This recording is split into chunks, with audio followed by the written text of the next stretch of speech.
Nous sommes curieux de savoir pourquoi la Centrafrique. La Centrafrique, pour deux grandes raisons.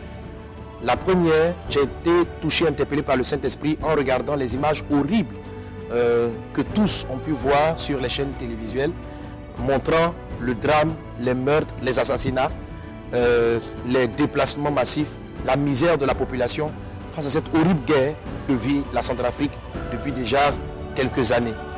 Mais cette situation-là n'a pas commencé maintenant. Depuis même les indépendances, la Centrafrique vit de hauts et de bas récurrents.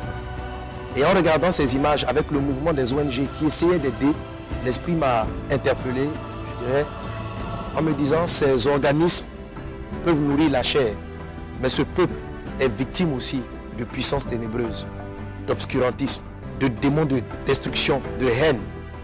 Seule l'Église a le mandat de traiter avec les puissances des ténèbres. Donc, pour ne pas laisser un peuple dans le drame, l'Église est capable de faire quelque chose. En tant que chrétiens, nous pouvons nous lever. Et nous devons nous lever pour aller vers ceux qui sont en détresse. Et la Centrafrique est en ce moment en détresse.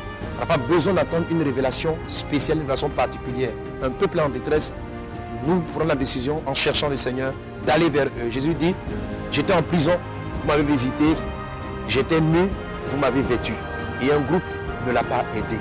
Donc lorsqu'on voit un peuple dans la souffrance et dans la difficulté, l'Église doit se lever, apportant ce qu'elle peut apporter sur le plan matériel, mais surtout apportant ce qu'elle doit apporter sur le plan spirituel, le message de l'amour, le message du pardon, raison pour laquelle nous partons en Centrafrique, parce que c'est un pays en détresse. C'est la première raison. La seconde raison, elle est très prophétique. Elle est relative à la prophétie qui est sur l'Afrique.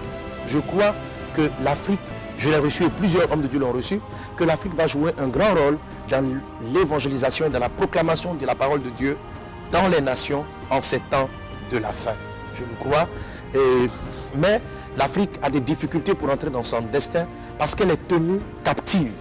C'est vrai, on dira par des puissances humaines, mais derrière les hommes, derrière les nations qui manipulent l'Afrique ou derrière les personnes qui s'accaparent le pouvoir, il y a des forces ténébreuses, il y a des puissances occultes, il y a des forces qui agissent dans l'ombre, qui manipulent les gens, qui créent de la haine, etc.